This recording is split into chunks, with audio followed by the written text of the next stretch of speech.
Hi everyone. Before we begin today, I have a special shout out for Ivan, Gabriel, Yareli, and Yaretsi Ramos, Jaime's nieces and nephews. Hi, it's great to see you. I'm glad you're watching videos. I'm glad you're reading while you're learning from home. So thank you for watching. Everyone else, I hope that you're watching along and that you're having a good time at home and that you're all safe.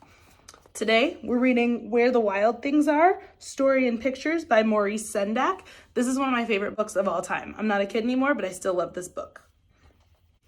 While we're reading today, I want you to think about Max's feelings. Max is the main character in this book, and he makes decisions based on his feelings throughout this book. And so I want you to think about whether or not you understand what Max's feelings are, and then tell me in the comments if you've ever felt like Max does. All right, we got it?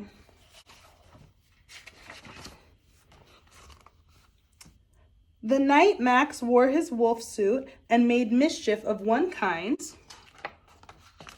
and another, his mother called him Wild Thing, and Max said, "I'll eat you up." So he was sent to bed without eating anything. That very night in Max's room, a forest grew and grew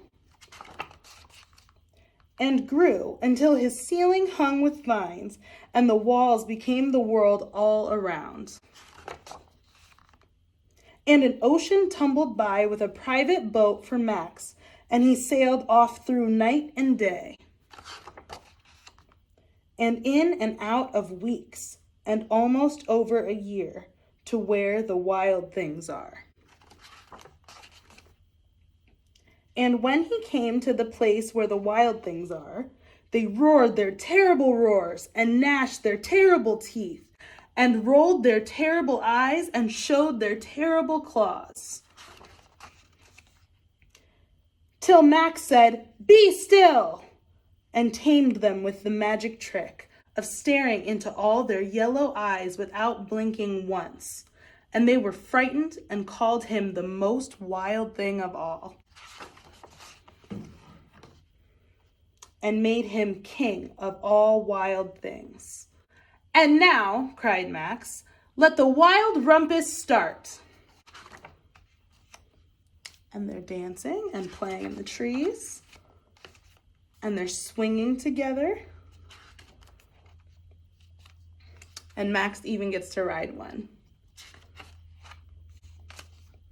"Now stop," Max said, and sent the wild things off to bed without their supper. And Max, the king of all the wild things, was lonely and wanted to be where someone loved him best of all. Then, all around him from far away across the world, he smelled good things to eat. So he gave up being king of where the wild things are.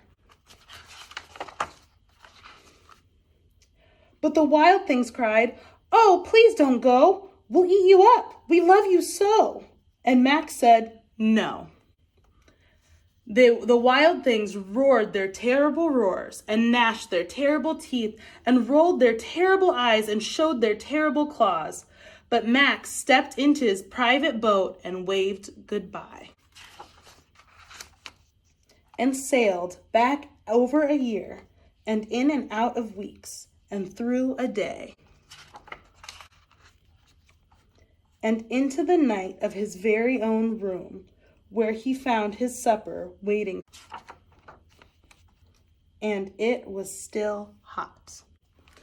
So, our discussion question for today is, what do you think Max was feeling during all of this? Max did a lot of crazy things. He went to be the king of where the wild things are because of his feelings. What do you think he was feeling, and what clues in the book tell you what he was feeling?